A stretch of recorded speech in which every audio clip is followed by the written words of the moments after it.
La realidad es que no hay ejercicios imprescindibles ni obligatorios si lo que queremos es ganar masa muscular. Ahora bien, lo que sí que hay es ejercicios más interesantes que otros. ¿Tú crees que la falta de intensidad es un error que comete mucha gente? Sí, muchísima gente. Muchísima gente. Y sobre todo el entrenamiento de pierna. ¿Hacer los ejercicios con peso libre o con máquinas? Tanto en peso libre como en máquinas, la hipertrofia es prácticamente igual. Si tú comparas 1 minuto entre series versus 3 minutos entre series, mismos entrenamientos, sí que ganan más los que descansan 3 minutos entre series. Las mujeres y los hombres ganamos masa muscular por igual. Esto quiere decir que si tú y yo estamos entrenando, o nosotros tres estamos entrenando, el incremento, por ejemplo, en el porcentaje del tamaño del cuádriceps va a ser muy similar. Ve al gimnasio, entrena, aunque sea 2 días a la semana, si es lo más realista para ti desde el principio. Con 2 días a la semana ya se empieza a ver un cambio brutal entre ser sedentario y empezar a entrenar a fuerza 2 días a la semana. Bienvenidos a un nuevo episodio de Impacientes. Somos Víctor Beguería y Delia Mínguez y somos médicos. En el episodio de hoy entrevistamos al doctor Carlos Alix. Carlos es doctor en Ciencias de la Actividad Física y el Deporte, investigador científico y culturista natural pro. Resolverá las principales dudas que surgen a la hora de querer ganar masa muscular. Desde cuánto peso tengo que ponerme en los ejercicios, qué ejercicios son mejores para ganar masa muscular, cuánto tengo que descansar entre series, días a la semana que tengo que entrenar un músculo, diferencias entre hombres y mujeres a nivel de entrenamiento y mucho más. Buenas tardes, Carlos. Muchas gracias por recibirnos aquí en tu ciudad y pasar este rato con nosotros. Nada, yo encantado. Muchas gracias a vosotros por querer entrevistarme y hacer este podcast que seguro va a salir muy bien.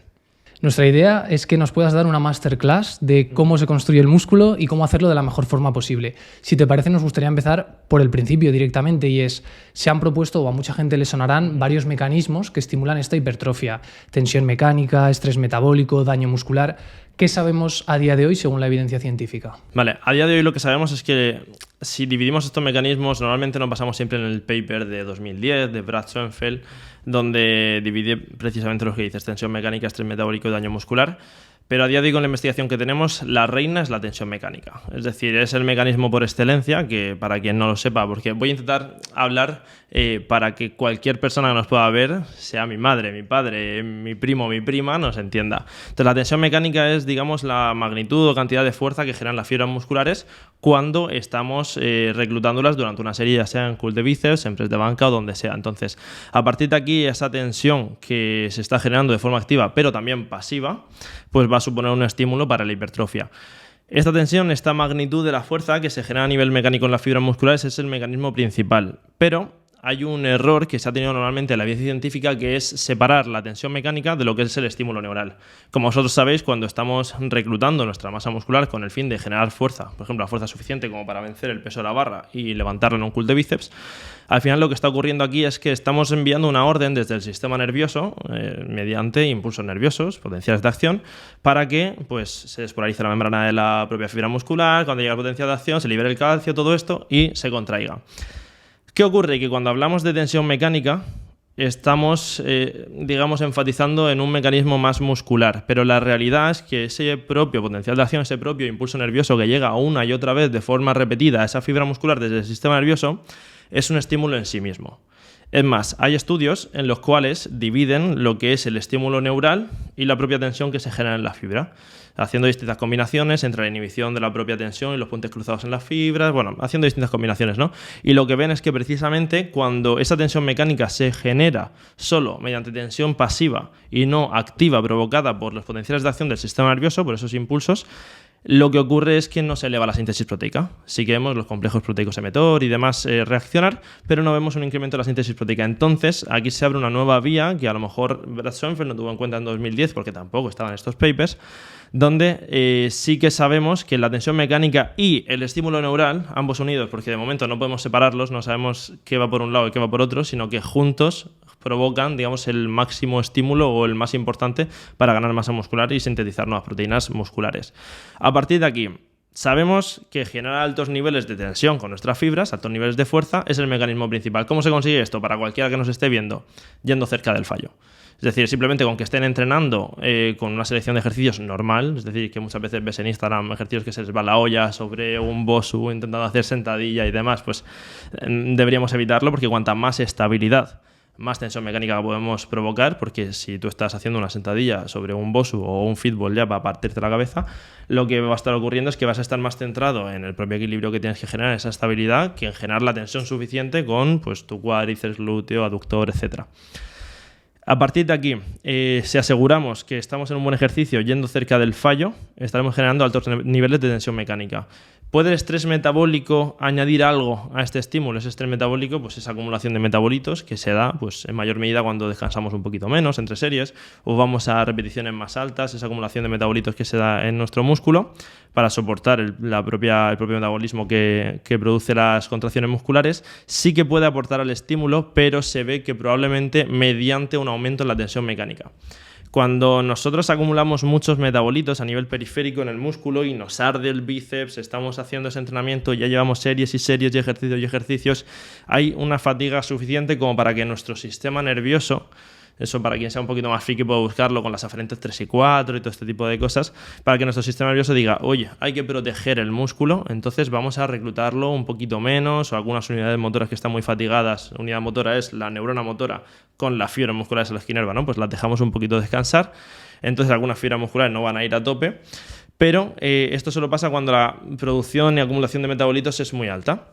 Si en cambio esa acumulación de metabolitos es baja, justo incluso estas aferentes pueden potenciar el reclutamiento muscular y pueden generar ese efecto contrario. Entonces, si tenemos un poco de acumulación de metabolitos y nuestro sistema nervioso percibe que hay algo de fatiga en el músculo, entonces tiene que compensar un poco mandando más impulsos nerviosos, lo que va a ocurrir es que el estrés metabólico va a hacer que el sistema nervioso responda generando más tensión mecánica porque, digamos, esa cascada de impulsos nerviosos hacia el músculo va a ser mayor.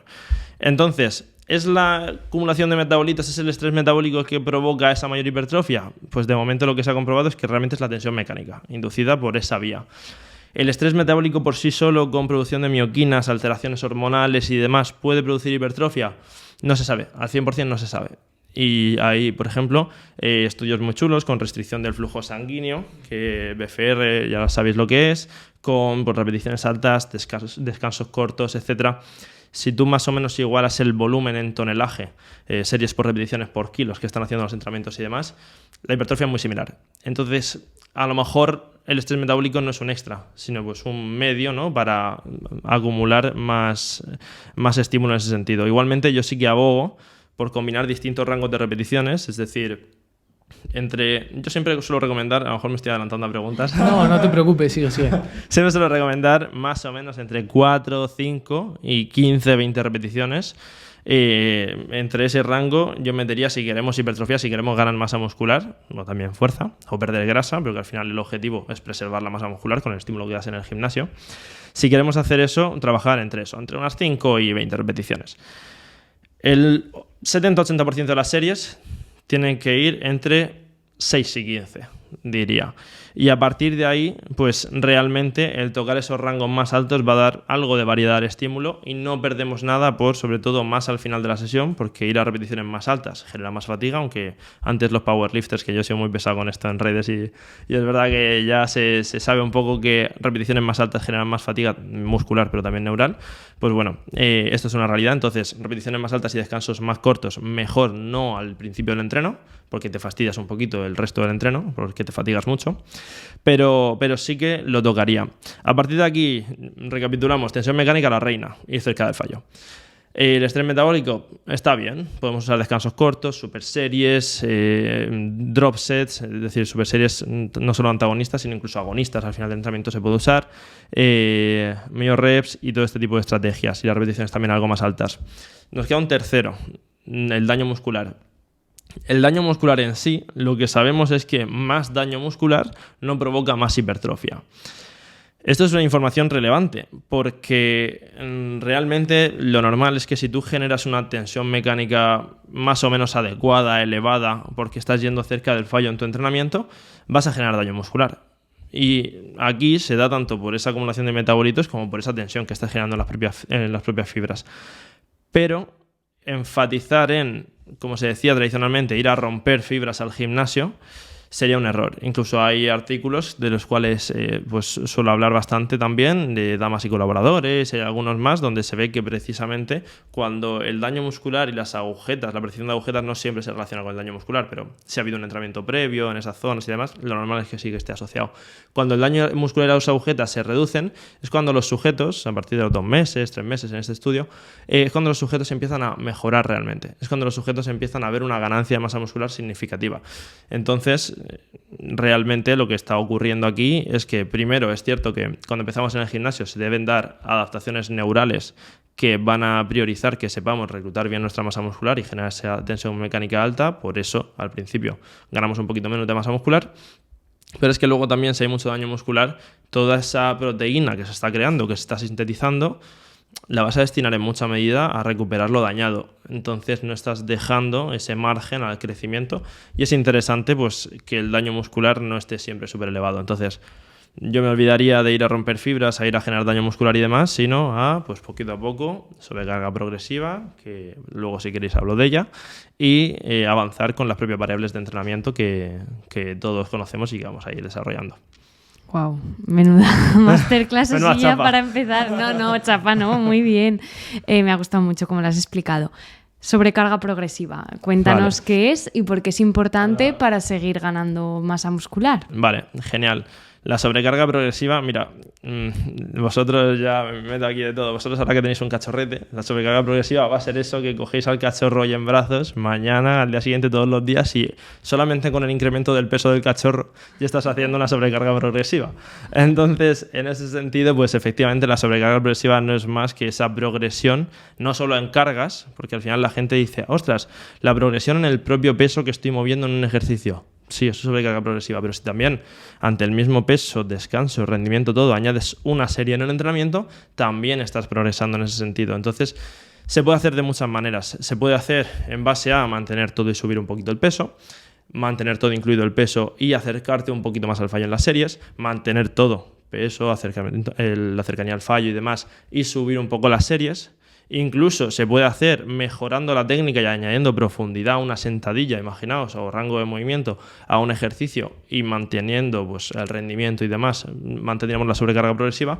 Entonces no es más que eso. El ejemplo más simple es con el cachorro, que el cachorro lo coges en brazos hoy, mañana, todos los días durante 4 años, y lo que va a ocurrir es que al menos el primer año, los primeros 2 años, la sobrecarga progresiva va sola, porque Yo va creo creciendo. Que dentro de poco no lo vamos a poder llevar mucho rato en brazos. No, pues nos vendrá bien porque ahora no podemos ir casi al gimnasio, ¿no? Por no dejarla sola. O sea que si ya puedo entrenar, ¿no? Con la pierna, por lo menos el bíceps. Hacéis un militar ahí.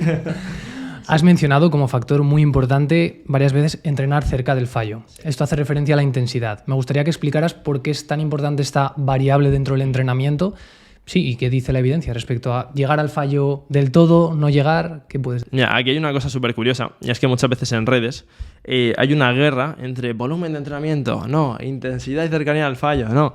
Es que cuando nosotros hablamos, que esto nos pasa mucho a Eneco y a mí, a Eneco hacia mí, que cuando nosotros hablamos de determinado volumen de entrenamiento, incluso tenemos un estudio juntos donde precisamente vemos con un metaanálisis cuál es el volumen de entrenamiento más adecuado por grupo muscular de media a la semana, cuántas series, que ahora hablamos de ello también si queréis, pero la cosa es que ya se da por hecho que todas las series son cerca del fallo. Es decir, que máximo estamos dejando 4 repeticiones en recámara. ¿Qué quiere decir eso? Pues muy sencillo.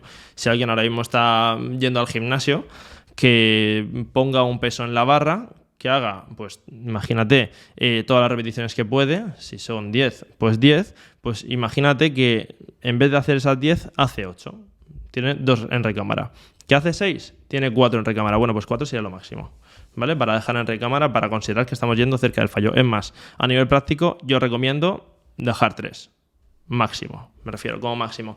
No por nada, sino porque mucha gente al final va a estimar, sobre todo al principio, regular, que realmente qué cercanía al fallo tiene. Yo muchas veces, pues ya sea con mi pareja, con algún amigo, lo que sea, cuando terminan la serie, RIR 2. Es decir, podría haber hecho 2 repeticiones más. Digo, vale, si te pago ahora mismo 5.000 euros, ¿de verdad no puedes hacer 3? Sí, entonces eso no es un RIR 2, es un RIR 3. Realmente que seas capaz de hacerlo, ¿no? A partir de ahí, la cercanía al fallo, lo que es el grado de esfuerzo en las series, es una variable esencial. Es casi que la diferencia entre estar calentando y estar entrenando realmente. Y cuando nosotros empezamos una serie, si por ejemplo sigamos con el ejemplo de las 10 repeticiones, yo estoy aquí haciendo un press de banca, estoy pues por la primera, segunda repetición, con un peso con el cual puedo hacer 10 repeticiones. Y lo que ocurre al principio es que empezamos a reclutar unidades motoras, como decíamos antes, y por tanto fibras musculares, a lo mejor de menor umbral, que pues al final suelen ser más las tipo 1 y demás, ¿no? Pero bueno, hay un híbrido ahí porque hay unidades motoras que eso ya es un poco más friki, pero que contienen un mix. Y lo que va ocurriendo es que a medida que vamos llegando al fallo se van reclutando más y más unidades motoras y por tanto fibras musculares de ese músculo que estamos trabajando. Incluso las que son más complicadas de reclutar porque son de mayor umbral, llegamos a reclutarlas porque también se da esa acumulación de metabolitos, por pequeña que sea, intraserie, lo que hemos hablado antes se liga con esto y eso hace que el estrés metabólico conlleve una mayor tensión mecánica y que todo esto se retroalimente y finalmente, pues si lo ponemos así con un símil o metáfora, podemos buscar algo. Por ejemplo, imaginad que tenemos un grupo de trabajo y en ese grupo de trabajo pues están a los que le pagamos 50 la hora, a los que le pagamos 40, 30 y 20 la hora. Pues al principio van a empezar los que le pagamos 20 la hora y son suficientes como para realizar el trabajo. Cuando el trabajo se empieza a complicar, ya pasamos a los que les pagamos 30. Pagamos 40 y ya cuando es que entre todos ni podemos, ya vamos con los últimos también, ¿no? Y ya entran todos. Pues un poquito pasaría así con las fibras musculares en ese sentido. ¿Por qué digo cerca del fallo y no al fallo en todas las series?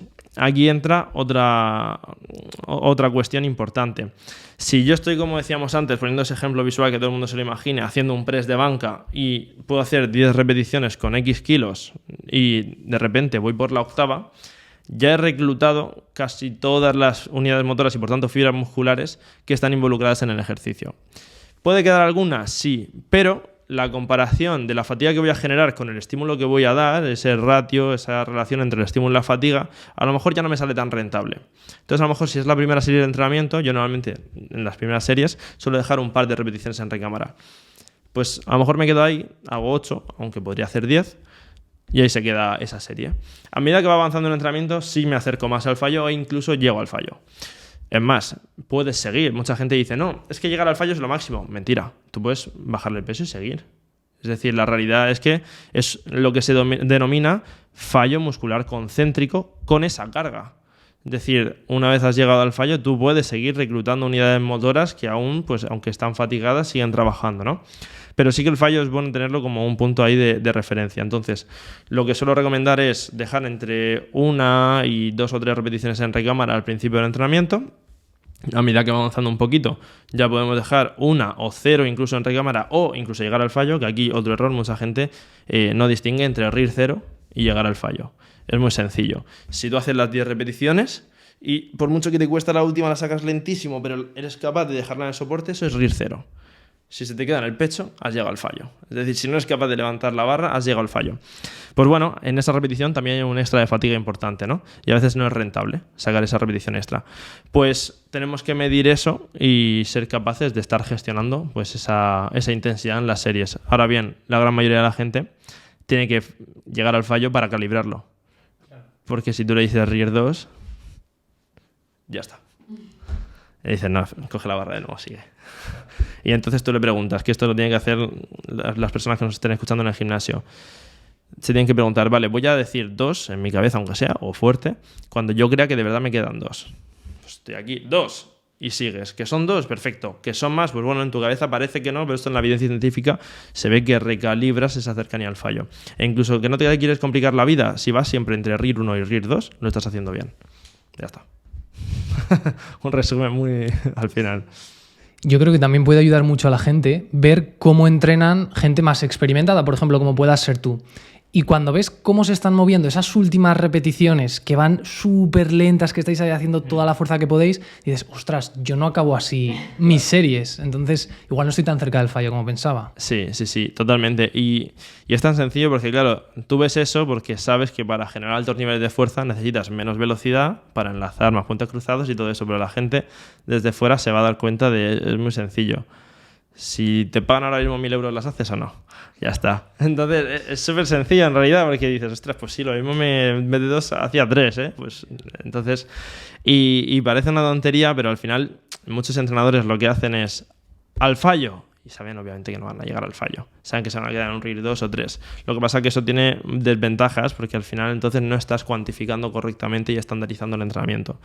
Por eso hay que educar a las personas, incluso educarnos a nosotros mismos. Yo cada cierto tiempo hago X series al fallo y no porque necesite llegar al fallo, porque a lo mejor con un RIR 2, 1 o 0 me quedo bien, sino porque quiero recalibrar mi percepción subjetiva del esfuerzo y darme cuenta que realmente estamos ahí.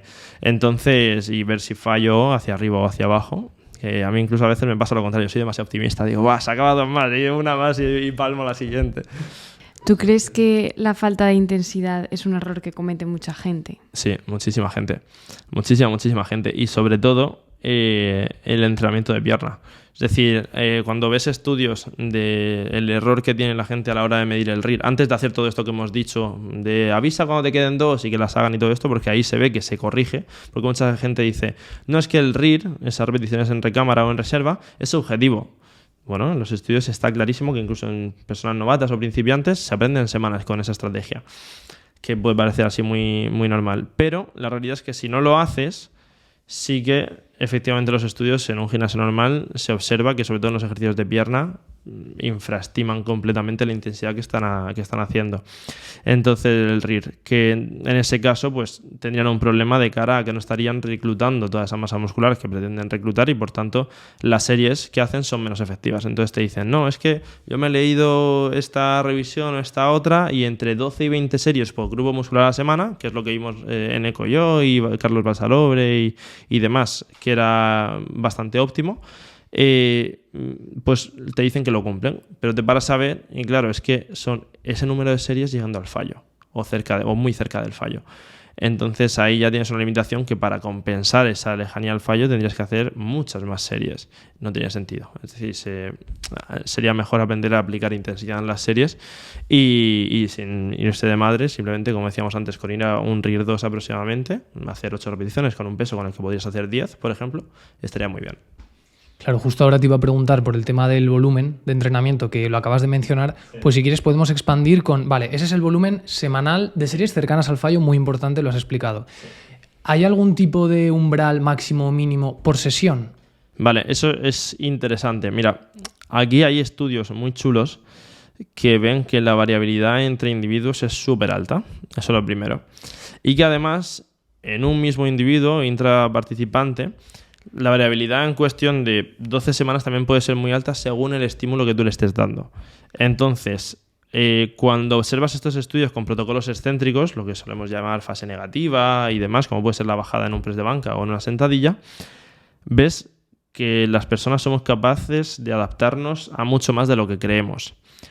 A partir de aquí, cada uno tiene que medir en función de cómo va cayendo el rendimiento en la sesión. Si te cae mucho el rendimiento, probablemente sería mejor dividir y hacer 2 veces ese grupo muscular a la semana y dividir esas series en 2, ¿no? Pero más o menos podemos calcular que a partir de unas 8 o 12 series por grupo muscular en una sesión, merecería más la pena dividirlo en 2 al menos. Es decir, si yo, por ejemplo, imaginad, trabajo el pectoral pues con press de banca y otro ejercicio más. Y pues lo hago los lunes. Pero quiero meterle 16 series a la semana a ese grupo muscular, al pectoral. Como decíamos antes, estamos dentro del rango, ¿no? Entre 12 y 20 a la semana. Bueno, pues lo más interesante sería no hacerlo en una sesión, sino hacerlo en 2.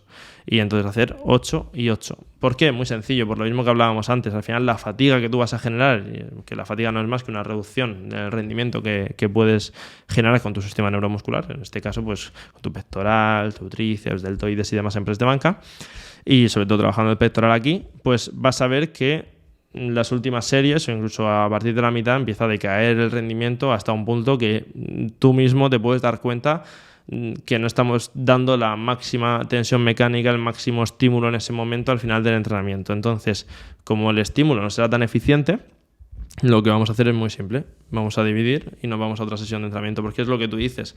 Yo puedo beber 2 vasos de agua si quiero, ¿no? Pero primero me bebo uno, lo lleno y me bebo otro, porque si ahora mismo me echo otro, empieza a desbordar y no tendría mucho sentido, ¿no? Pues entre comillas parecido con el entrenamiento. No es tal cual, porque al final una frecuencia 1 te puede funcionar igual que una frecuencia 2, que vamos, frecuencia 1 para quien no lo sepa es entrenar cada grupo muscular una vez por semana. Por ejemplo, el pectoral los lunes. Yo qué sé, la espalda los martes con todos los grupos musculares que involucra, etcétera. Pues lo mejor normalmente va a ser siempre que lo hagamos al menos un par de veces a la semana, por esta misma razón, porque la fatiga te lleva a un límite que no es ya lo que se dice siempre de volumen basura, no es que sea basura, no es que no sirva para nada, pero sí que a lo mejor la 10ª serie te genera bastante menos estímulo que la primera, segunda y tercera. Entonces a lo mejor merece la pena que esa 10ª serie sea la primera, segunda o tercera de otro entrenamiento. Vale, y aquí estamos hablando a igualdad de volumen, que lo que yo creo que suele pasar muchas veces es que si el pectoral lo haces 2 días, quizás hasta metas más volumen. Y eso es lo interesante también, porque al final el volumen de entrenamiento siempre, como digo, que ya estamos cumpliendo con el grado de esfuerzo, yendo cerca del fallo, el volumen de entrenamiento es de las variables principales como trigger o como drive de hipertrofia muscular, de generar más masa muscular. Entonces, si ya sabemos que el volumen de entrenamiento es una de las variables principales, si ya estamos llegando al fallo, cerca del fallo, vamos a optimizar ese volumen, ¿no? Y como digo, vamos a movernos entre las 12 o 20 series a la semana, y si lo toleramos bien o recuperamos bien, pues nos vamos a ese rango más alto, o incluso en algún grupo muscular nos podemos pasar. Nosotros vimos que muchos sujetos, por ejemplo con el tríceps, tendían a responder mucho mejor a volumen de entrenamiento, incluso por encima de 20 series a la semana. A partir de ahí, la frecuencia de entrenamiento sobre todo sirve un poco para jugar con eso. Es decir, si yo añado un día, normalmente le estoy metiendo un poco más de caña a ese grupo muscular y puedo dividir esas series en 2 o incluso subirlas un poquito, porque aunque le subas una serie a un día y otro a otro, ya la estás subiendo. Pero es que encima si metes un tercer día, eso lo haces cuando quieres enfatizar mucho en el crecimiento de ese grupo muscular y meterle más volumen aún, porque a más volumen semanal, a más número de series de entrenamiento que metemos a un grupo muscular a la semana, pues normalmente vamos a aumentar el número de veces que vamos a trabajar ese grupo muscular. Yo normalmente, casi siempre, personalmente, me muevo entre 2 y 3 entrenamientos por grupo muscular a la semana, es decir, que los toco entre 2 y 3 veces. Y suele ser lo óptimo. Mucha gente pregunta, ¿y qué distribución de entrenamiento? ¿Qué rutina? ¿Torso, pierna, full body? Esa te iba a caer luego. Push-pull legs.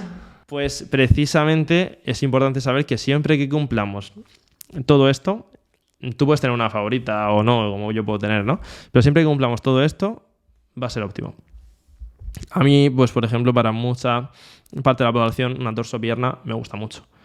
Para un principiante, una full body también me gusta mucho. ¿Por qué? No por nada, sino porque al final vas a aprender esos movimientos de tanta repetición, ya sea 3 días a la semana o que vas a ir, pues vas a aprender los movimientos que son los patrones que más se repiten en el gimnasio, que si un patrón de sentadilla, que si un empuje vertical, como un press militar, un empuje horizontal como un press de banca, un patrón de peso muerto, una bisagra de cadera, una tracción vertical como una jalón, una dominada, y una tracción horizontal como un remo. Entonces esto, claro, si tú haces una full body lunes, miércoles y viernes, es decir, que trabajas todo el cuerpo, ¿no? Los grandes grupos musculares 3 días a la semana en todos los entrenos, pues vas a repetir muchos de esos ejercicios y lo vas a aprender bastante rápido. Ahora bien, es mejor si metemos el mismo número de series, es decir, volumen, cerca del fallo, ante el mismo RIR, mismo descanso entre series, mismo todo. ¿Es mejor hacerlo 3 veces a la semana en una full body o hacerlo 2 en una torso-pierna? Da absolutamente igual, probablemente. Es decir, a partir de aquí, hacer una frecuencia 2 que una frecuencia 3 va a ser poco relevante. Vale. Yo la última pregunta que te quería hacer respecto al tema del volumen es, hablamos de entre 12 y 20 series aproximadamente cercanas al fallo. ¿Hablamos de series directas o series indirectas? Por ejemplo, el tríceps es un músculo que lo tocamos mucho en todos los empujes. Sí, muy buena pregunta. Aquí, en la evidencia científica, sí que mientras sea más o menos un rango completo en la articulación, en este caso el de la extensión del codo de cara al tríceps, ya se suele contar por muchos estudios como serie. Yo lo que recomiendo para entrenadores o personas que si quieran autoprogramar el entrenamiento o cuantificarlo es contar principalmente las series directas, porque al final un método que el mismo Brad Schoenfeld dijo es, bueno, pues en un press de banca 0,5 series para el tríceps, ¿no? Al final es tan relativo que te pierdes muchas veces en los detalles, y prefiero contar las series directas y tener en cuenta el resto, porque al final es, por así decirlo, vale, imagínate que yo estoy programando 12 series a la semana para el tríceps, ¿no? E indirectas hago a lo mejor otras 12, pero bueno, yo sé que parto de esa base. A partir de ahí, como lo tengo más o menos estandarizado, yo parta de aquí o de aquí, la progresión es más o menos similar. Entonces, yo contaría las directas en caso de un entorno real. En la evidencia científica, pues ya hay muchas formas, ¿no? Porque ya según midamos, como queramos cuantificar, incluso si queremos meter electromiografía o lo que sea, pues ya podemos ir a otras cosillas. Vale, lo has mencionado antes un poco por encima, pero me gustaría volver a remarcarlo. Es el tema de las repeticiones. Ya hemos hablado de intensidad, de volumen, de sobrecarga. ¿Puedes volver a repetir entre qué rango de repeticiones nos tenemos que mover? Porque hay gente que, bueno, están como un poco en los dos extremos, que tienes que mover mucho peso para seguir construyendo músculo, ¿no? A bajas repeticiones, o hay otros que al revés, que les gusta mucho el pump, el quemazón, ¿no? Y cuantas más repeticiones, mejor. Pues aquí incluso también se decía, ¿no? Si vas por debajo de 6 repeticiones, fuerza. Entre 6 y 12 hipertrofia y a partir de 12 resistencia, ¿no? O también, pues bueno, puedes escuchar muchas cosas del estilo. Lo interesante realmente es hacer una combinación de un rango de repeticiones más o menos amplio, porque, bueno, entre 5 y 20, ¿vale? Eso lo vamos a dejar ahí. Es interesante, muy interesante. Ahora bien, vendrá alguien y nos preguntará, ¿pero todas las series tengo que hacerlas entre 5 y 20? ¿Realmente puedes ganar la misma masa muscular haciendo solo, por ejemplo, series de 3 repeticiones? O haciendo solo series de 25 repeticiones. ¿Qué es lo que ocurre? Si haces series de 3 repeticiones, lo que va a ocurrir es que para llegar, tú al final piensas que cuando tú quieres hipertrofiar las fibras musculares tienes que primero activarlas, segundo, generar altos niveles de tensión en ellas y tercero, fatigarlas hasta cierto punto, ¿no? Como para que el estímulo sea más o menos completo. Porque tú puedes activarlas, pero no estimularlas. Si yo ahora mismo hago un salto vertical para tocar el techo con toda la fuerza posible, mi sistema nervioso va a pegar un drive muy fuerte y voy a generar mucha tensión mecánica, pero sin un nivel de fatiga alto, porque es una repetición, un salto y ya. No voy a hipertrofiar mis piernas por eso. Puedo generar un estímulo neural e incluso muscular interesante, pero no va a ser la opción para hipertrofia. Entonces, a partir de aquí podemos hipertrofiar en prácticamente todos los rangos de repeticiones. A partir de 30 a 35 repeticiones en las series, que esto también se ve mucho en Instagram, empieza a ser ineficiente. Porque, como decimos, la fatiga tanto periférica, es decir, en el músculo como en el sistema nervioso, se incrementa bastante cuando vamos a repeticiones más altas. Y lo que se ha visto es que por debajo de un 40% de la 1RM, de la repetición máxima, del peso máximo que yo puedo levantar en un ejercicio, por debajo de ahí, aunque igualemos el volumen, igualemos todo, ganamos menos masa muscular. Eso hay un paper de la Sevicius por ahí, de 2018, que la gente puede echarle un ojo. Y entonces no sería interesante ir por encima de unas 35 repeticiones o más. Entonces, entre 5 y 20, perfecto. Entre 6 y 15, más perfecto aún en cuanto al máximo número de series que vamos a meter en esos rangos. Es más, yo casi siempre voy entre 6 y 15 y no me salgo de ahí casi nunca.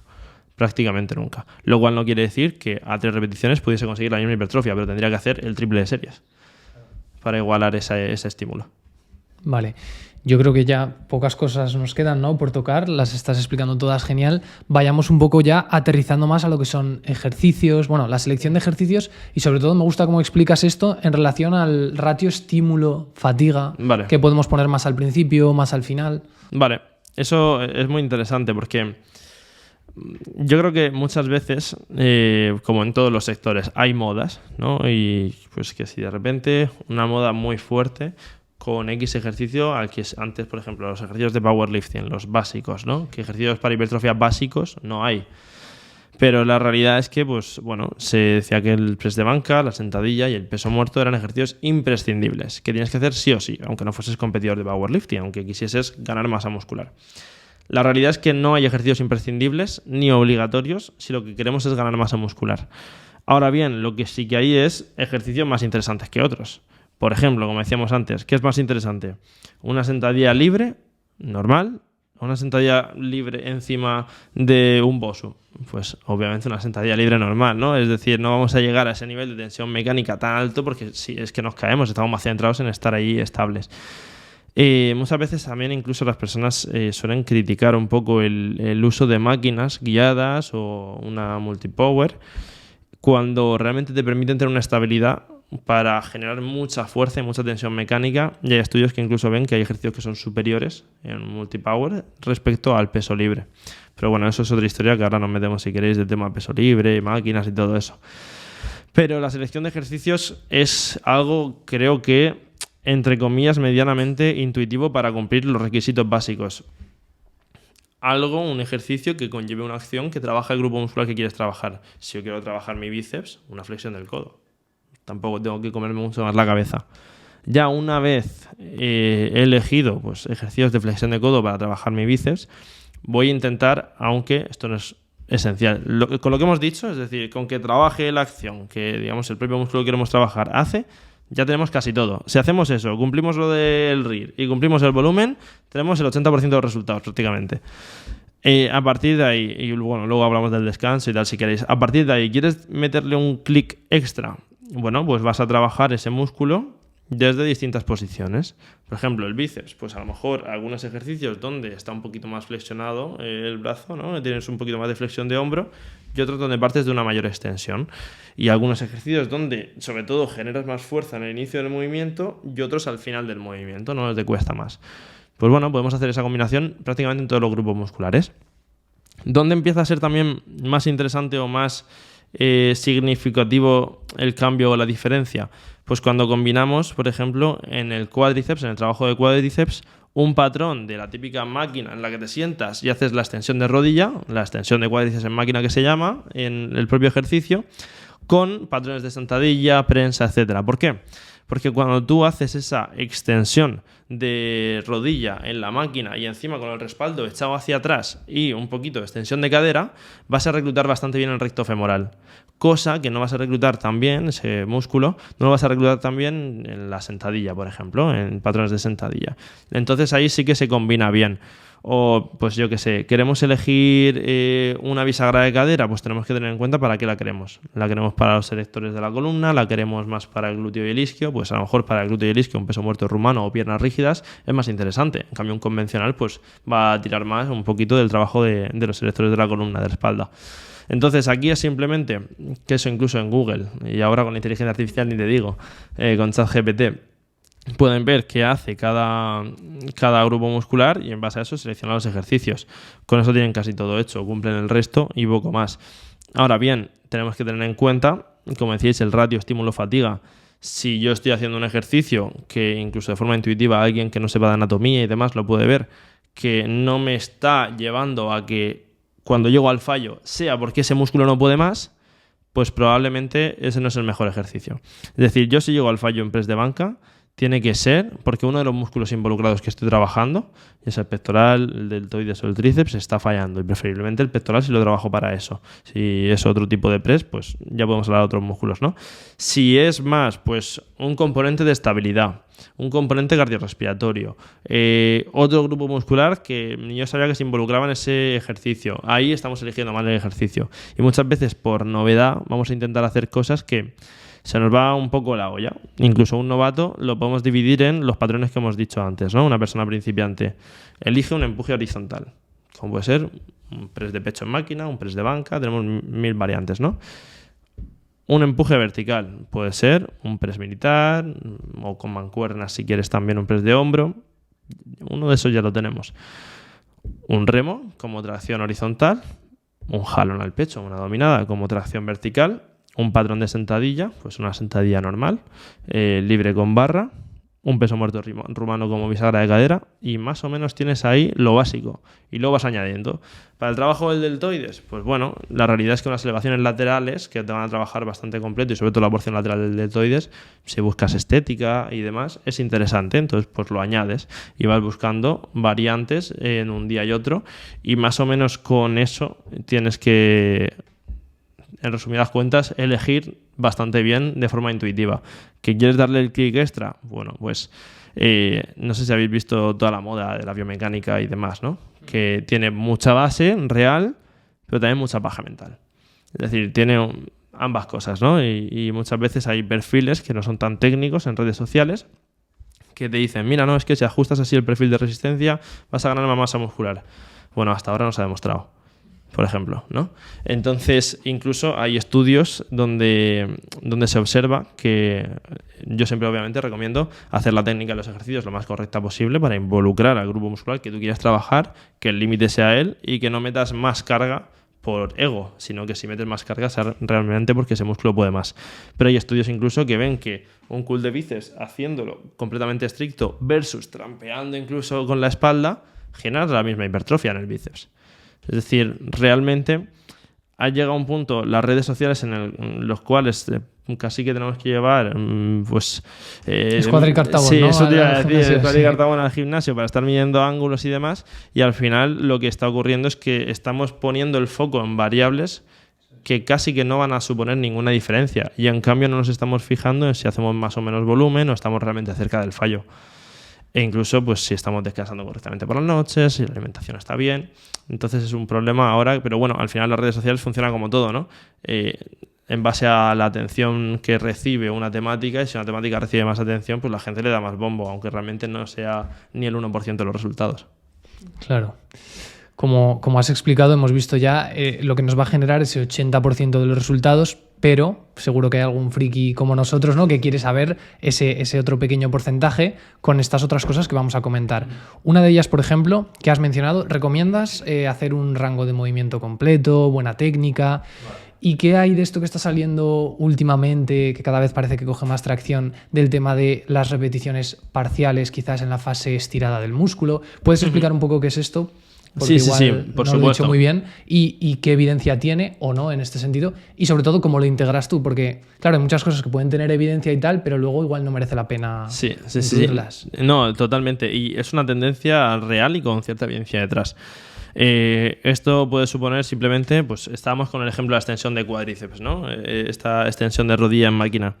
Pues que el mero hecho de hacer el inicio del rango de movimiento, donde el músculo está más elongado, más estirado, puede suponer un estímulo muy potente, incluso igual a hacer el rango de movimiento completo. A partir de aquí, sí que es cierto que tiene cierta evidencia, pero yo siempre voy a recomendar hacer un ROM completo, hacer un rango de movimiento completo, incluyendo esa parte de mayor estiramiento.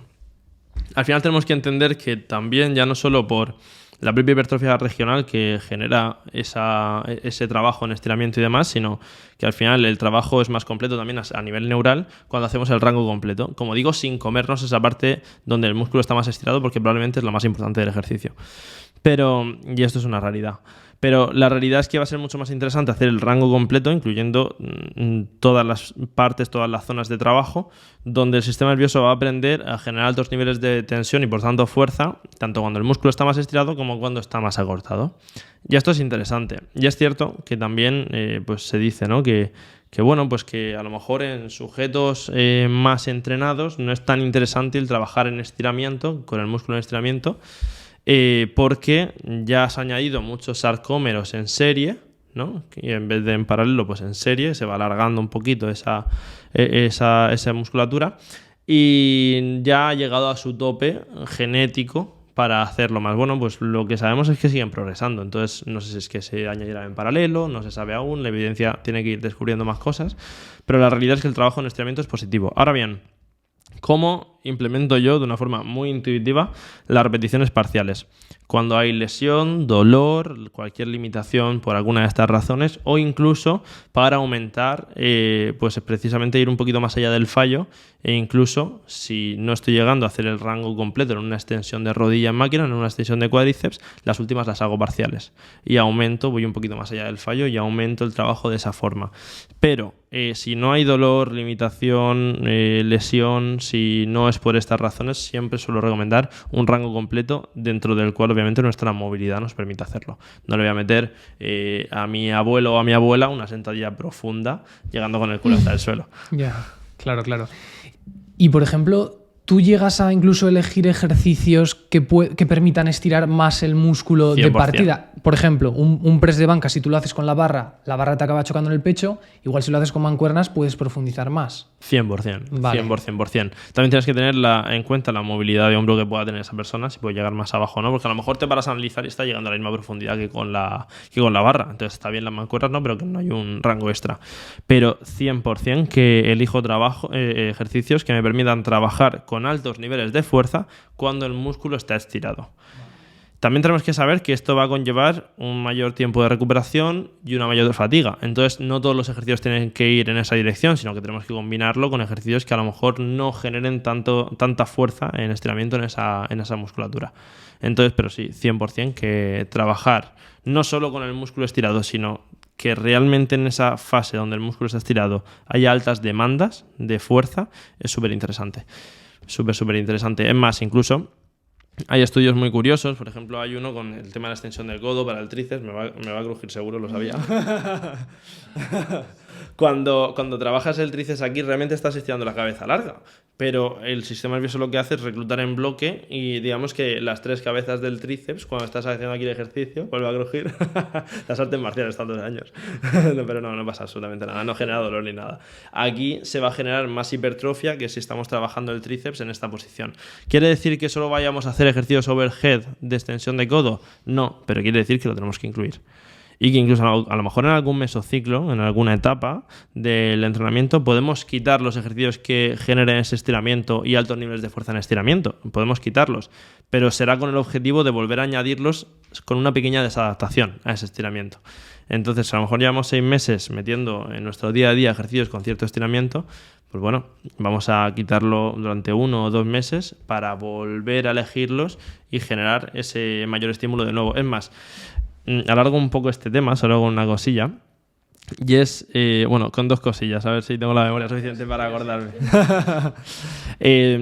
Justo ha salido más evidencia científica que refuerza que incluso con ejercicios como que generan ese trabajo en estiramiento, donde el músculo está elongado, imagínate un peso muerto rumano, se genera la misma ganancia de movilidad que un entrenamiento puro de flexibilidad.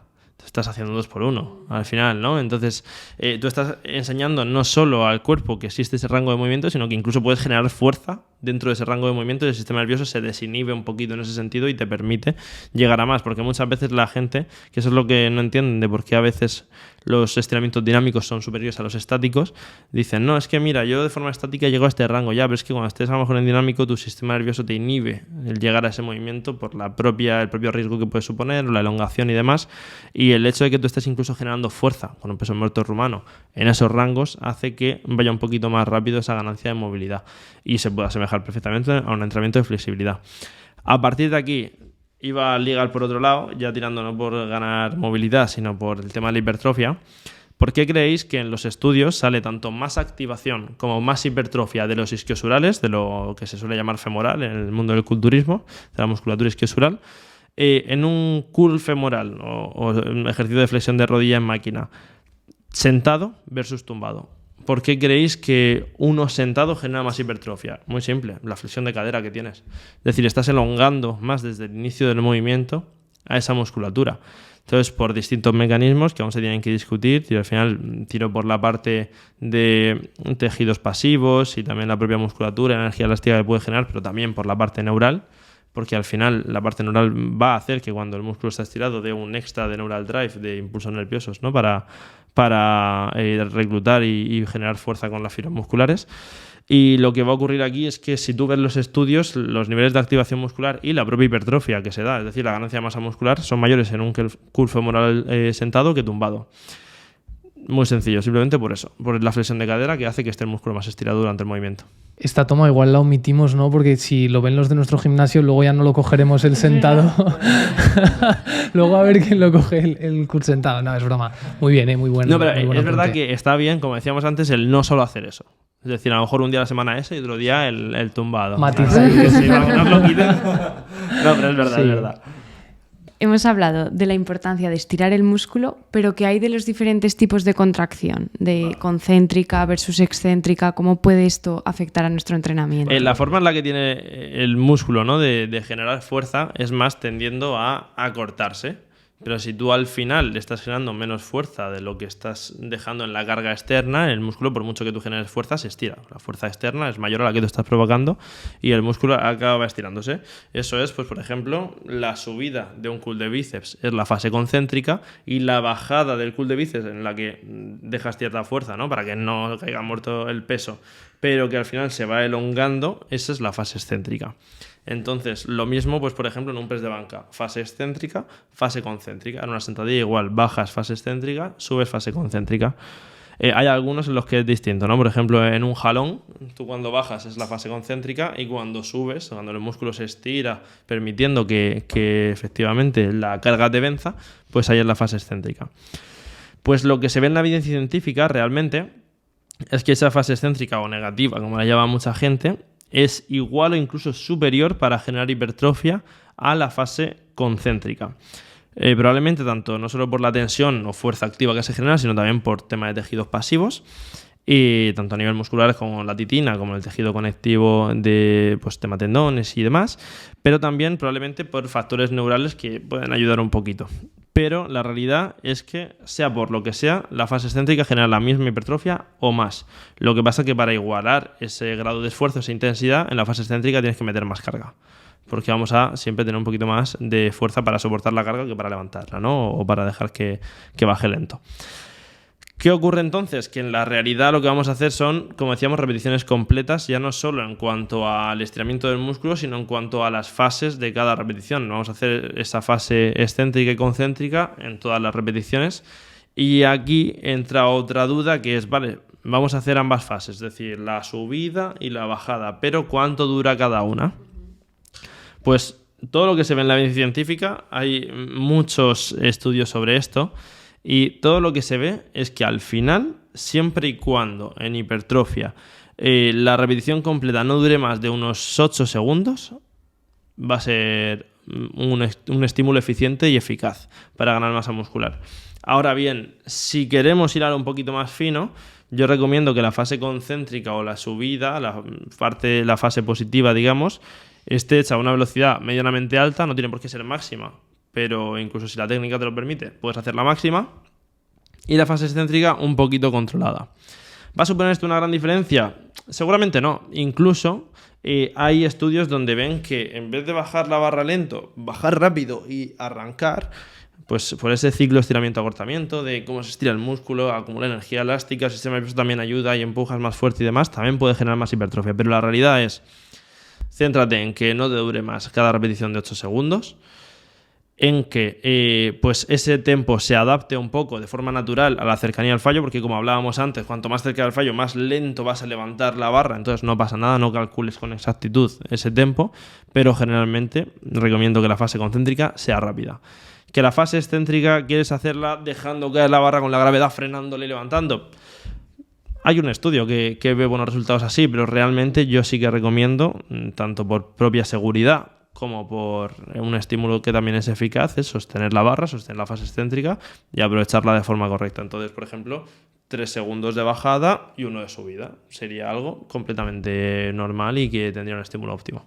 Claro, es que yo eso, si bien igual no es muy importante, sí que lo veo que mucha gente no lo hace. El tema de controlar la bajada en un press, digamos, esa fase excéntrica. Claro, si añades encima el rebote en el pecho, yo hay muchas veces que estoy haciéndolo, yo lo intento hacer ahí con la técnica, bajando despacio, pero sin exagerar, como dices. Micropausa que no llega a ser una pausa en el pecho para estandarizar también la repetición y tal. Y luego veo otros tíos que se los sueltan en el pecho y digo, si es que has empezado la repetición ya. Total. Aquí. Es más, hay uno buenísimo, hay un vídeo por ahí que dicen press barriga. Que el tío se apoya la barra en la barriga, claro, la levanta, vamos, de una. Claro. Sí. Otra duda que se me ha generado es la de los descansos entre series. Vale. ¿Qué es lo ideal? Vale. Esto también es una pregunta muy buena, porque justo también hay una división brutal entre... Ya no tanto, porque es verdad que creo que muchos hemos sido muy pesados en redes con esto. Pero antes se decía, si eres culturista o quieres ganar masa muscular, tienes que descansar entre 30 y 60 segundos entre series, porque bueno, el tema hormonal va a aumentar un poquito más, la testosterona y hormona de crecimiento de forma aguda, vas a pues, tener unos niveles de estrés metabólico más altos, etc. Por otro lado, se decía en el powerlifting, no, los powerlifters sí que tienen que descansar porque tienen que generar mucha fuerza en las series y tranquilamente se tiene que disipar esa acumulación de metabolitos, esa fatiga y demás. ¿Cuál es la realidad? La realidad es que sí, el entorno hormonal quizá o los cambios hormonales son más interesantes hipotéticamente o teóricamente, cuando se descansa menos entre series. También pues es cierto que el estrés metabólico aumenta más y que se da pues un poquito esta combinación de cosas. Pero la realidad es que si tú comparas 1 minuto entre series versus 3 minutos entre series, mismos entrenamientos, sí que ganan más los que descansan 3 minutos entre series. Es más, esto se hizo en un estudio. Salió otro estudio y dijeron, vale, vamos a poner más grupos. Pues lo que se vio es que para que los que descansan 1 minuto entre series tengan que igualar las ganancias de masa muscular de los que descansan 3 minutos entre series, tienen que hacer más series. Es decir, es ineficiente.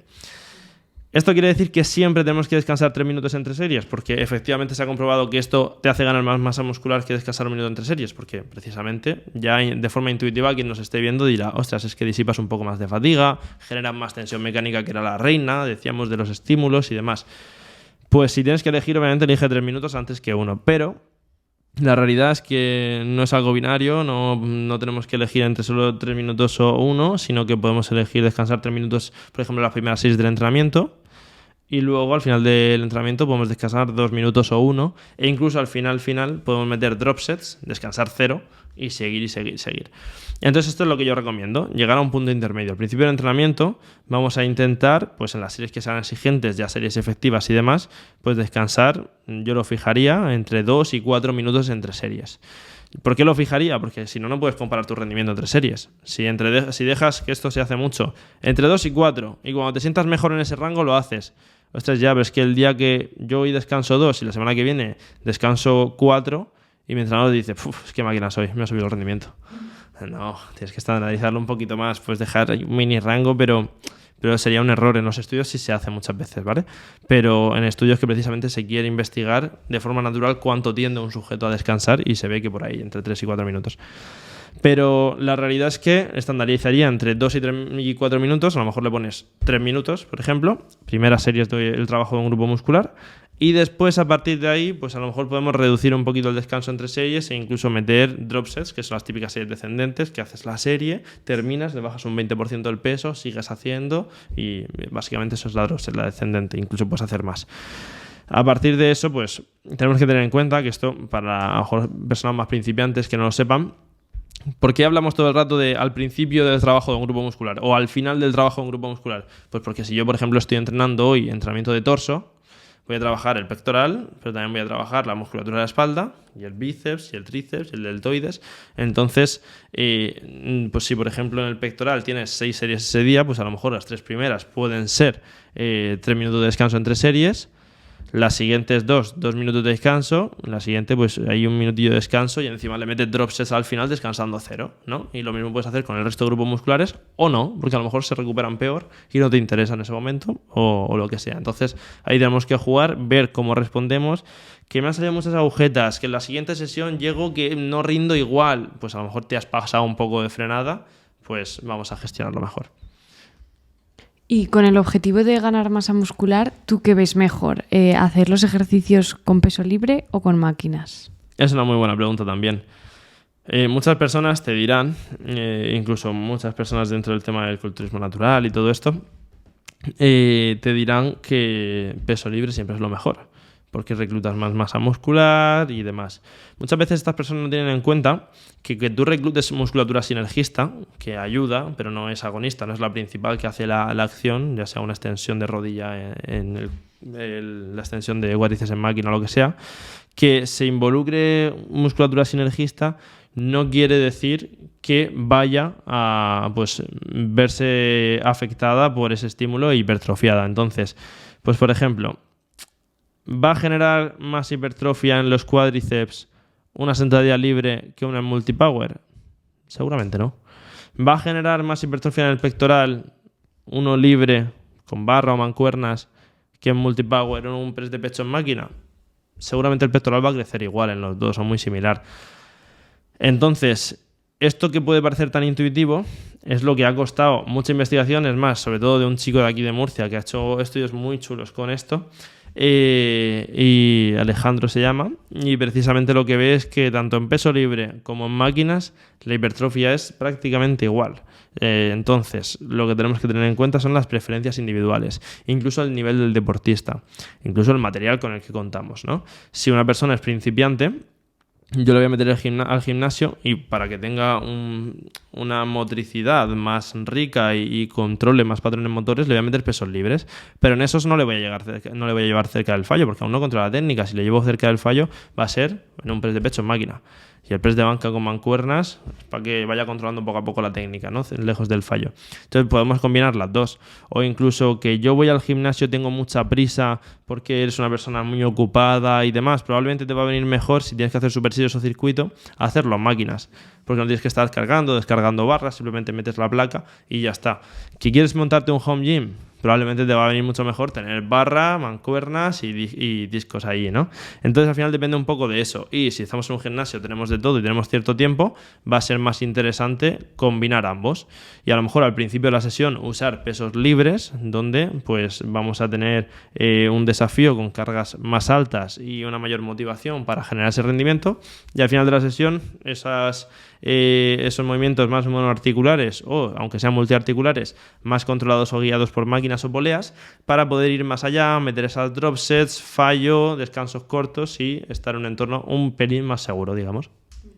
Y otra duda que te quería preguntar es sobre las diferencias entre hombres y mujeres al entrenar, ¿no? A la hora de ganar masa muscular, ¿las mujeres deben entrenar de manera diferente que los hombres? Súper buena pregunta, súper buena pregunta. Encima hay un montón de polémica con ese tipo de cosas en redes sociales también. Ahora justo, pues que si una mujer no puede hacer ayuno intermitente porque pierde la regla, que si tampoco puede entrenar igual que un hombre porque... Realmente la realidad es que es falso. Es cierto que la deficiencia energética relativa, el hecho de que comáis menos, pues sí que puede hacer que en este caso la menstruación desaparezca, pero la realidad es que mientras, imagínate tú estés en superávit, porque entrenes en ayunas hoy, no va a suponer que se te vaya la regla, ¿vale? Pero ya yendo al entrenamiento, tenemos que tener en cuenta que a nivel relativo, las mujeres y los hombres ganamos masa muscular por igual. Es decir, esto quiere decir que si tú y yo estamos entrenando, o nosotros tres estamos entrenando, al final depende mucho de la genética, pero si más o menos vamos a la par a nivel genético y demás, el incremento, por ejemplo, en el porcentaje del tamaño del cuádriceps va a ser muy similar, o del deltoides va a ser muy similar. El cambio absoluto pues sí va a ser un poquito más grande, porque a lo mejor nosotros partimos de un poquito más, ¿no? Pero que las mujeres tienen una capacidad de hipertrofiar también muy buena. Y a partir de ahí, ¿qué va a cambiar en el entrenamiento? Vosotras sois capaces de tolerar más fatiga, es decir, sois capaces de hacer más volumen y fatigaros menos ante ese incluso mayor volumen del que hacemos nosotros ante la misma cercanía al fallo. Eso se puede dar por muchos factores propiamente de la morfología de vuestras fibras musculares, que a lo mejor tienen una mayor capacidad oxidativa y demás, una mayor irrigación sanguínea y demás, y también que vosotros usáis en mayor medida las grasas como sustrato energético que nosotros. Entonces preserváis un poquito más ese glucógeno muscular por ese poquito menor uso de carbohidratos durante las propias repeticiones de las series y demás. Entonces, ¿cuál es la diferencia? Muy sencilla, que a lo mejor podéis hacer un poquito más de volumen de entrenamiento. ¿Eso quiere decir que siempre a una mujer le vas a meter más volumen de entrenamiento que a un hombre? No. En plan, paremos con las recetas mágicas, porque vas a hacer lo mismo entre 12 y 20 series y lo que ves es que si se recupera bien, está progresando, se adapta, pues le subes un poquito, igual que harías con un hombre. Entonces, a partir de aquí el entrenamiento va a ser muy similar, muy, muy similar. Lo que sí que te encuentras, sobre todo por preferencias más individuales con el tema estético y demás, pues que una mujer a lo mejor sí que va a priorizar más los empujes verticales versus un hombre que va a priorizar más los empujes horizontales, porque al final, pues para el hombre el desarrollo del pectoral a nivel estético quizás es más importante que para la mujer en ese sentido, y pues le va a dar más énfasis. Como si a mí me gusta progresar más en mi bíceps y le meto más énfasis al bíceps, que no es simplemente porque tengamos que tratarlo distinto. Vamos al siguiente paso. Ya estamos viendo que más o menos es lo mismo entre hombres y mujeres, salvando pues vosotras más empujes verticales, más un press de hombro, militar y demás. Nosotros a lo mejor un poquito más de volumen a los horizontales por normalmente gustos o preferencias personales. ¿Cambia el entrenamiento en la mujer por el hecho de la fase del ciclo menstrual en la que esté? Bueno, la respuesta es muy sencilla, sí y no. ¿Cambia de forma en la cual, en función de si está en la fase lútea, tengo que hacer esto, tal? No, no hay recetas mágicas. Eso dejémoslo de lado, porque ya hay evidencia científica de sobra. Es decir, podemos ver, por ejemplo, que Lauren Colenso. Es que hay otra investigadora pero no es la que me refería. Lauren Colenso tiene 2 papers muy buenos de estos 2 últimos años, donde ve tanto la respuesta en la síntesis proteica en función de la fase del ciclo menstrual, si está en folicular, lútea y demás, ve si la respuesta es distinta en este sentido o si no. Y lo que se ve es que realmente no hay una grandísima diferencia en un mismo estímulo de entrenamiento. Ahora bien, sí que puede rendir más o menos, pero hay una variabilidad individual espectacular. Pero espectacular. Cambia el cómo tú te sientes, claro. No cómo sintetizas el músculo. Entonces, ¿qué es lo que hay que hacer? ¿Os acordáis del RIR, no? El RIR autorregula solo el entrenamiento. Yo mismo, si un día, si un día vuestro cachorro no duerme, está toda la noche llorando, al día siguiente igual, al día siguiente igual, al día siguiente igual, a lo mejor ese mes estés en fase folicular, lútea o en el momento en el que estés, por otros factores también te puede hacer que reduzcas tu rendimiento, que tiendas a comer menos o peor y que vayas al gimnasio y digas, ostras, pues es que para hacer un RIR 2, pues con 8 repeticiones ahora en vez de 50 kilos me tengo que poner 45. Y a mí me pasa igual. Entonces lo que tienes que hacer es que vosotros tenéis ese factor extra y con el propio RIR vais a estar autorregulándolo de la forma correcta. Incluso podéis atrasar algún entreno si en algún día no estáis como para entrenar y demás. Pero es tan individual que al final en los estudios lo que se ve es que, pues, por ejemplo, autorregulando de esa forma el entrenamiento ya lo estás ajustando. Y no solo la fase de ciclo menstrual en la que estés, sino que realmente lo estás ajustando a cualquier otro factor externo en la vida, ya sea que tu cachorro llora y no te deja dormir o cualquier cosa que pase.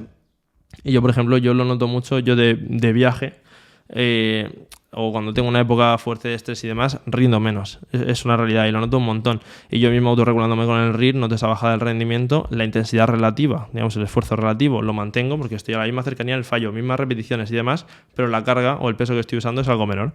Pues como vosotras igual, con el ciclo menstrual. Entonces, en ese sentido, es verdad que es muy positivo que se ve que hay herramientas muy sencillas que pueden ayudarte o pues bueno, ser muy simples de implementar en el día a día de prácticamente cualquier chica.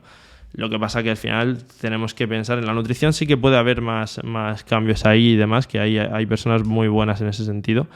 Y en el entrenamiento, pues con estos retoques y con la propia percepción subjetiva de la persona, vas a tener la información suficiente como para modificar esto. Lo que pasa que al final en redes muchas veces se quiere generar una demanda, ¿no? Y en base al marketing, pues también te hacen creer que es que no hay una receta mágica que funciona para todas, es mentira. Entonces, un poco también por ahí. Muy bien explicado, me ha gustado mucho. Yo creo que la gente está deseando saber cómo entrenas tú también, ¿vale? Y qué cosas haces tú en concreto. Entonces, si bien has dicho que igual distribuirlo en una rutina full body o en torso-pierna, que va a producir resultados similares mientras tengamos en cuenta todo lo anterior, ¿cómo sueles entrenar tú, Carlos? O sea, ¿qué rutina tienes así como favorita? Vale, a mí, por ejemplo, durante muchos años, una torso-pierna muy simple de lunes torso, martes pierna, miércoles descanso, jueves torso, viernes pierna, me ha ido increíble y me ha gustado muchísimo. Una push-pull legs, también me encanta. Empuje, tracciones pierna, y vuelvo a repetir y descanso un día. E incluso cuando he tenido a lo mejor menos carga laboral en algunos momentos y demás, pues en vez de hacer microciclos, es decir, en vez de hacer fases de 7 días, que en vez de contar mis entrenamientos dentro de una semana, lo alargo a 8 o 9 días. Entonces hacía push, pull legs, descanso, push, pull legs, descanso y volvía y me daba igual que realmente fuese distinto a los días de la semana. A partir de aquí, lo que yo hago ahora mismo, yo hago torso, pierna, descanso, tirón, empuje. Se acabó. Al final a la pierna le estoy metiendo un volumen de entrenamiento alto por sesión para intentar crecer, pero sin meterle un énfasis espectacular respecto a otros grupos musculares. Y en cambio a otra musculatura, como por ejemplo puede ser la musculatura del brazo, le meto algo más de caña ahora mismo y al final ese mayor volumen de entrenamiento trabajándolo 2 veces a la semana, pues me supone el poder meterle más caña. Al final, cuando yo hago torso, trabajo todo el torso completo con los grupos musculares más grandes, que es el pectoral, dorsal, bueno, toda la musculatura de la espalda, el tríceps, el deltoides, el bíceps. Y ahí pues a lo mejor no le meto tanto volumen a cada uno en esa sesión, pero sí que le meto bien de intensidad y demás, pero no le meto tanto volumen. Pero luego cuando hago la pierna, descanso, luego hago empujes y tracciones, ahí sí que el día de empujes, que al final no deja de ser pectoral, tríceps y deltoides, le meto bien de caña. Y en las tracciones también en la espalda y al bíceps, el deltoides posterior le meto menos caña porque al final en los remos entra mucho, entonces de forma directa no suelo meter ejercicios, pero más en el calentamiento y demás. Pero realmente también le meto cierto volumen. Entonces ahora mismo me estoy moviendo así y llevo además ya casi un par de años con esta distribución. En esos últimos 2 días de empuje y tracción, ¿también metes la pierna? No, pierna la tengo en frecuencia 1 ahora mismo. Vale. Y el resto en frecuencia 2. Por lo que te digo, porque el énfasis ahora mismo sobre todo lo meto en el brazo. Entonces, realmente en otros momentos anteriores, en mesociclos anteriores, sí que he metido, digamos, recordatorios de pierna en justo esos empujes y tracciones al final de la semana, pero ahora mismo no. Ahora mismo la pierna solo la toco ese día de la semana que hago pierna. ¿Cuánto dura un entrenamiento tuyo normal? De pierna más, porque también piensa que tengo que meterle más volumen al meter una sesión. Entonces de pierna se me puede ir ahora mismo a hora y media, 2 horas. En cambio, un entrenamiento también el de torso puede durar 1 hora y media y ya el de empujes y de tracciones normalmente se va a 1 hora, hora y cuarto. Vale. Aproximadamente, estoy entrenando esos 4 días por semana. Vale. Yo creo, Delia, que del tema de entrenamiento hemos tocado ya prácticamente todo lo que se puede tocar. Seguro que hay alguna cosa concreta que se nos olvida, pero también queremos abarcar otros temas, como por ejemplo el tema de la nutrición. Se me ocurre ahora. ¿Qué consejos así, ese 80-20, ¿no?, que estamos haciendo todo el rato, puedes decir a nivel de nutrición para alguien que quiera ganar masa muscular? Vale. Pues realmente, bueno, y aquí voy a hacer un inciso, ¿vale? Respecto, por ejemplo, tanto todo lo que estamos hablando de cara a las recomendaciones generales en la programación del entrenamiento, también según en la mujer cómo tiene que adaptar no solo el entrenamiento sino la nutrición y demás. Esto obviamente luego se tiene que individualizar. Lo mismo que hemos desarrollado en la mujer se desarrolla en todo el contexto previo, por eso el RIR es una herramienta de autorregulación súper buena y demás. Y a partir de aquí yo invito a la gente a que pues aprenda, o si son principiantes, pues que contraten a un entrenador para que les eche una mano, incluso si son profesionales, pues que se metan en formaciones que realmente profundicen y se metan en todo este tipo de cuestiones, porque al final es importante tener en cuenta cómo estas variables las vamos a adaptar a la persona. Pero con lo que estamos diciendo, como dices, pues el 80% de los resultados con el entrenamiento los vas a obtener en mayor o menor medida y tienes que saber adaptártelos bien, que con formación y demás lo vas a conseguir. A partir de aquí, en cuanto a la nutrición, al final tienes que tener en cuenta un poco por encima el objetivo que tienes. Si quiero ganar masa muscular, si quiero perder grasa, si quiero, como yo hace poco competí en Jiu-Jitsu, pues llegar a cierto peso, entonces tengo que perder cierto peso, preferiblemente proveniente de la grasa. Y este tipo de cosas son importantes. Y al final, si tú quieres perder grasa, es importante que estés en un déficit calórico, es decir, que al final estés comiendo menos calorías de las que gastas al día. Y en este sentido, si tú quieres encima que obviamente eso provenga de la grasa y no de la masa muscular, que ese peso que pierdes no lo pierdas de masa muscular, tienes que entrenar la fuerza. Que mucha gente dice, no, mira, dieta y cardio que quiero perder grasa. Pues si quieres perder grasa, tienes que entrenar la fuerza sí o sí, porque es el estímulo que le va a dar a tu masa muscular, todo lo que hablábamos antes, se lo das a tu masa muscular para que se quede, para que se preserve. Es igual, mucha gente también cambia el entrenamiento cuando va a perder grasa y realmente tienes que hacer prácticamente lo mismo que en volumen. Es prácticamente igual. Entonces, igual, autorregulando, ajustando. Si estás más fatigado, si te recuperas peor, pues si tienes que bajar un poquito el volumen o la intensidad, lo bajas, no pasa nada. A partir de aquí, yo creo que consejos que probablemente vuestros oyentes ya sabrán, pues el consumo de legumbres, el consumo de vegetales es muy importante, ya no solo a nivel de rendimiento, sino también a nivel de salud. En este sentido, pues ya en función de si es una dieta vegana, vegetariana o si consumes productos de origen animal, pues ya lo vas a adaptar a ti, a tus preferencias y a cómo llevas tu alimentación, pero en general muchas veces las personas tienen miedo a los carbohidratos, cuando los deportistas, sobre todo si entrenas al menos 3, 4, 5 días a la semana, e incluso a muchas personas lo vas a ver 6 o 7 días a la semana, y que no comen carbohidratos, pues sería un error. Es decir, hay que comer carbohidratos, tu músculo tiene que estar lleno de glucógeno y con energía suficiente como para llevar a cabo esos entrenamientos bien, rendir bien y poder estimularse correctamente.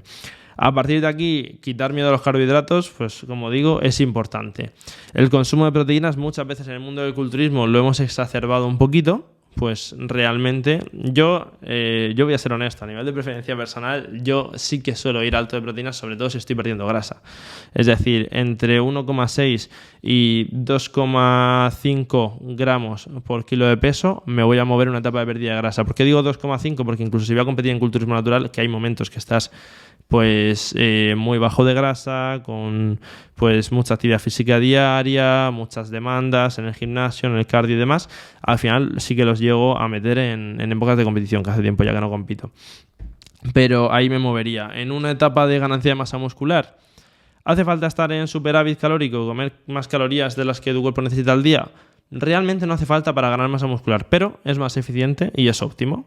Tú puedes ganar masa muscular incluso durante una etapa de pérdida de grasa, siempre y cuando el déficit calórico no sea súper agresivo, que esto es otro fallo, bajar un montón de peso enseguida.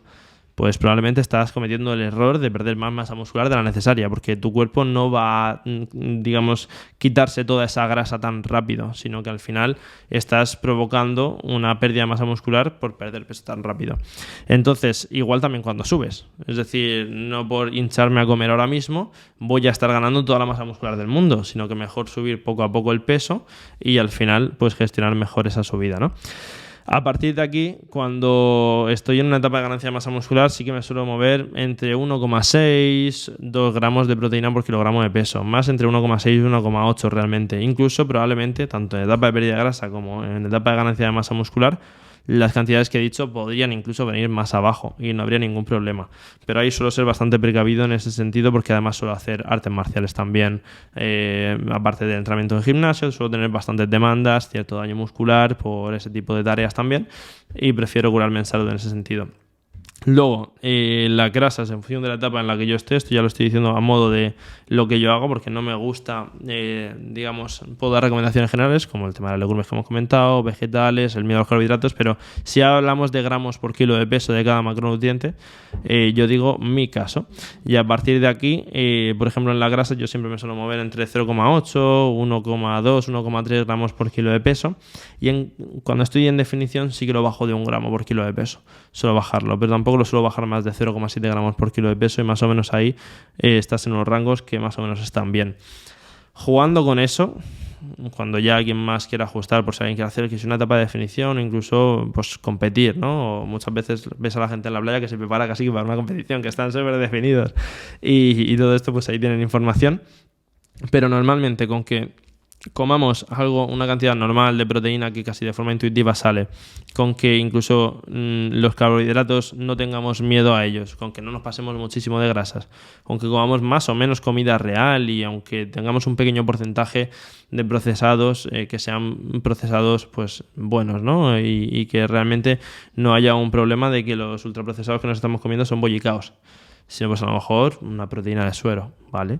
No pasa nada, aunque sea un procesado. Y a partir de aquí, teniendo en cuenta que si estás en un volumen no tienes que subir rapidísimo, si estás en una definición no tienes que bajar rapidísimo, más o menos vamos a estar haciendo todo medianamente bien.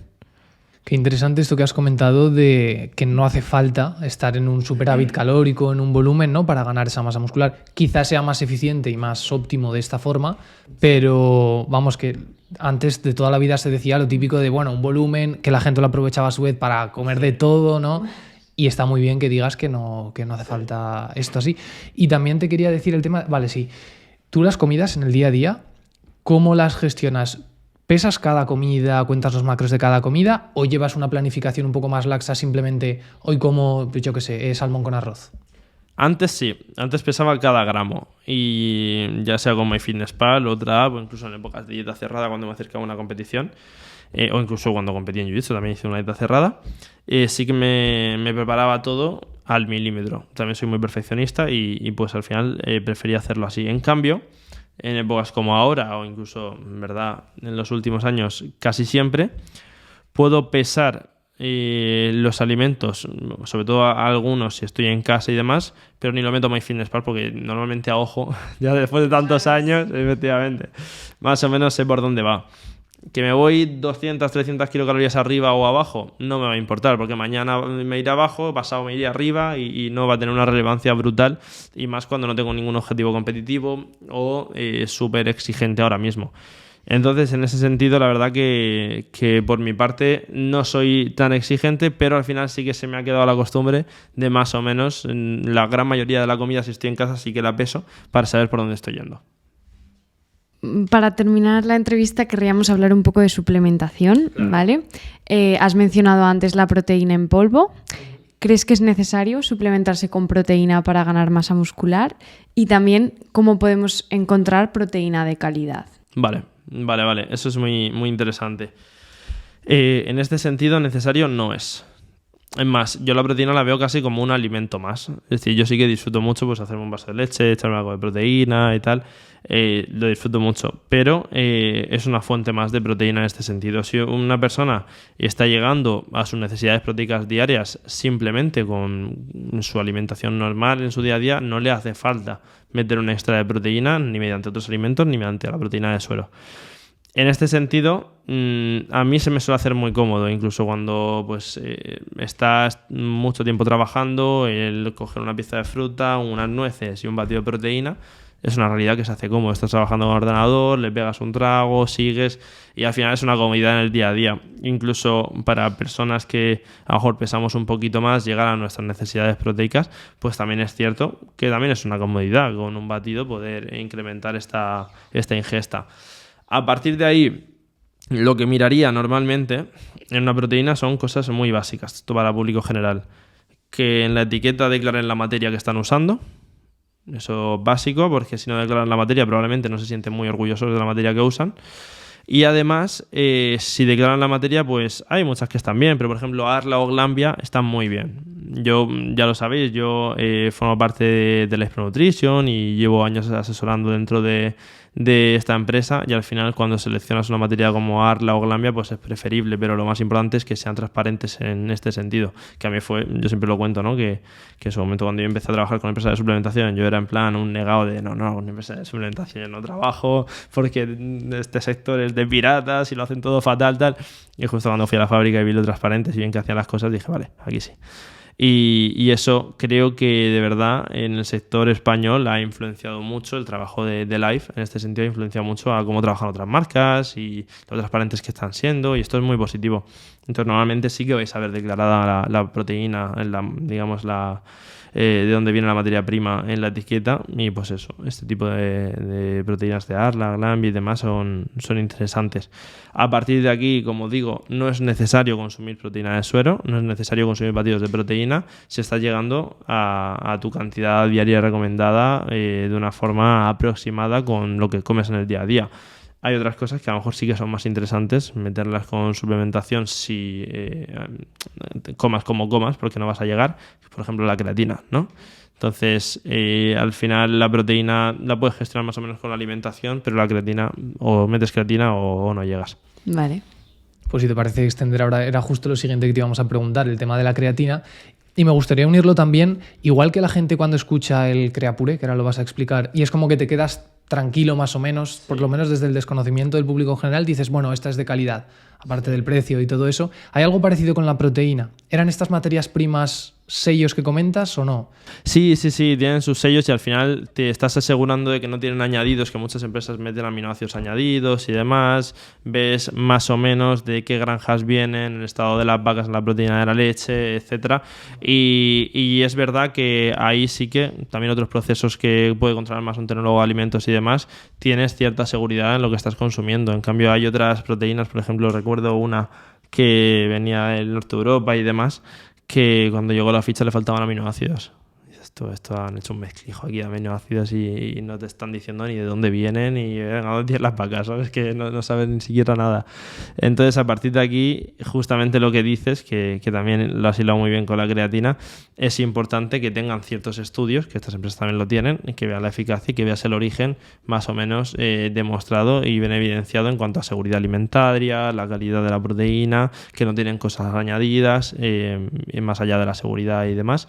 Y luego con la creatina pasa lo mismo. Creapure, por ejemplo, una de las cosas, aparte de la pureza que tiene la propia materia y demás, una de las cosas que ha hecho muy bien es todos los estudios que ha hecho. Ha hecho una cantidad de estudios muy bien hechos, Creapure, que al final, para que cualquier otra creatina se posicione en el mercado como ellos, es muy complicado, y no por nada, sino porque han hecho un trabajo muy bien de base. Al final han cogido muchos laboratorios con los cuales han investigado y han demostrado ciertas cosas que gracias a Creapure se sabe que ciertos efectos en la creatina se tienen.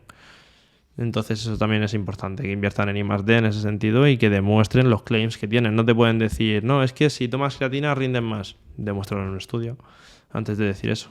Claro, justo hace poco además grabamos con Pablo, amigo tuyo, una entrevista sobre creatina completa, sobre todos estos efectos, pero volviendo al tema de la masa muscular, es cierto que, porque claro, igual hay gente que no ve esa entrevista y ve directamente esta, lo cual es normal, ¿es cierto que nos va a mejorar el rendimiento, va a mejorar la hipertrofia la creatina?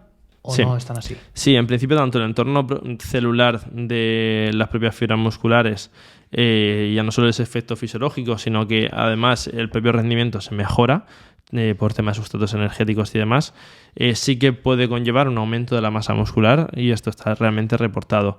La creatina precisamente es uno de los suplementos que yo sí que recomiendo más o menos abiertamente, pues no es esencial, ninguno es esencial, como digo, a no ser que ya sea por temas de salud, como vosotros bien controláis, pero la creatina sí que con la alimentación va a ser muy complicado llegar, tendríamos que comer kilos de carne y demás para llegar, y además sí que va a darnos un extra de rendimiento físico, ganancia de masa muscular y también rendimiento cognitivo, que esto es importante. Incluso en personas mayores hay estudios, incluso nosotros estamos haciendo algunos con Creapure justamente, donde vemos que realmente sí que hay mejoras cognitivas, en el propio bienestar percibido también hay mejoras, como digo, rendimiento cognitivo, rendimiento físico, ganancia de masa muscular.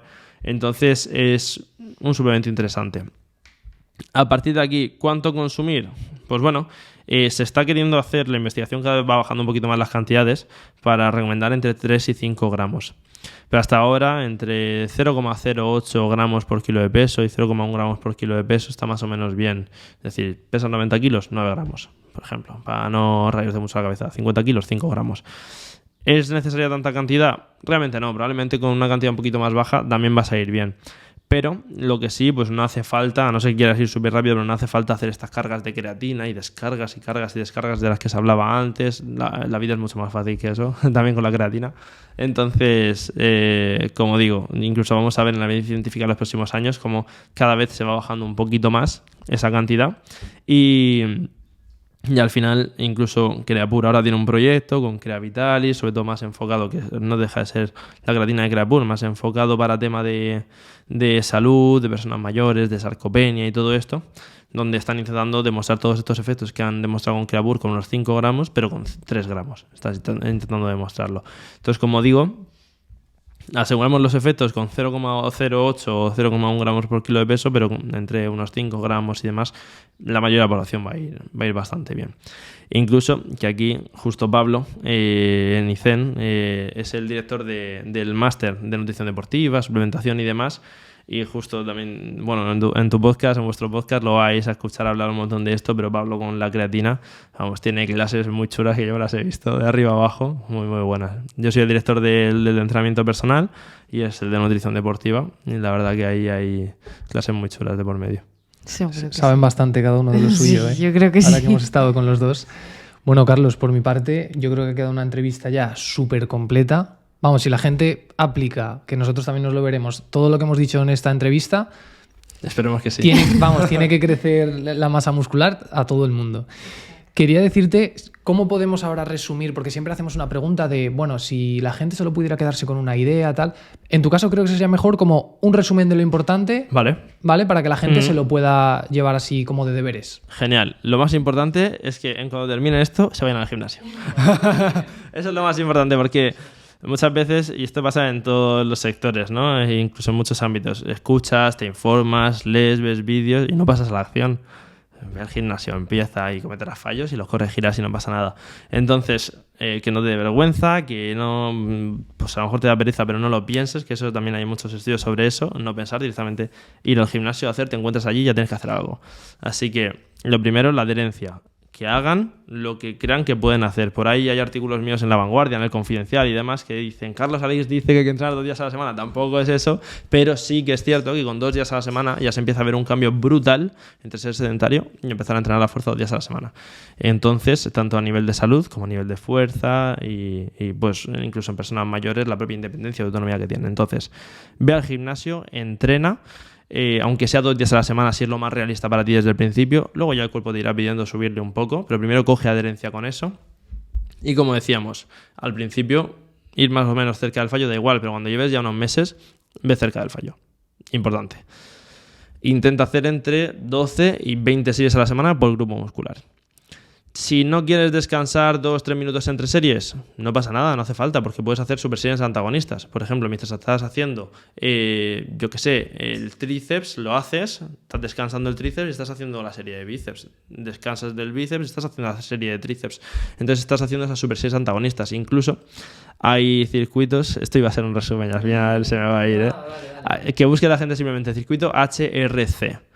Con ese circuito puedes ver que en 2 o 3 días a la semana haces un circuito full body de entrenamiento de fuerza muy completo, que justo haces esto. Pues imagínate, press de banca, jalón, sentadilla, y vuelves a repetir el circuito. Cuando terminas ese circuito, press militar, remo y peso muerto. Y con eso, lo has repetido varias veces los 2 circuitos, te vas a tu casa y en 45 minutos has terminado.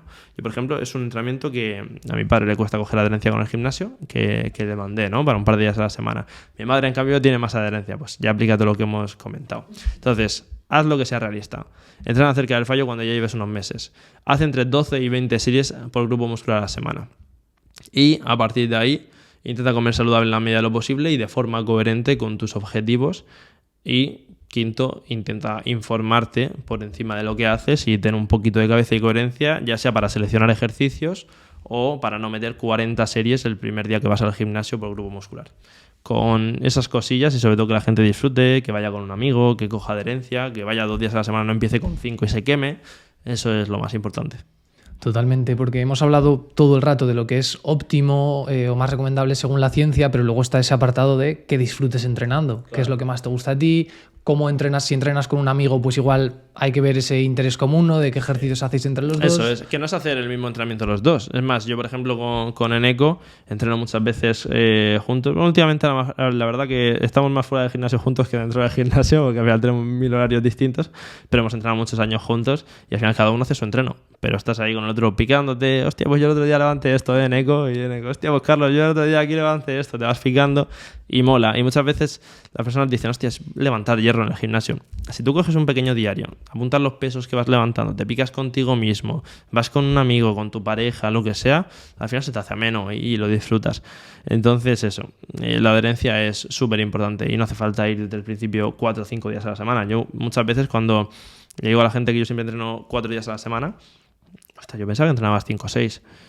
4 es lo que me funciona perfecto, no fallo, llevo muchos años así y a partir de ahí voy optimizando dentro de esos 4 días porque, siendo honesto, por la vida personal, el trabajo, todo, pues lo puedo tener bastante equilibrado de esa forma y al final lo que te venga bien y se ajuste a tu vida es lo más importante, porque si tú ajustas tu vida al entrenamiento, acabarás dejándolo o fallando. Si tú ajustas ese entrenamiento a tu vida, pues va a ser mucho más fácil que llegues al éxito al cumplirlo.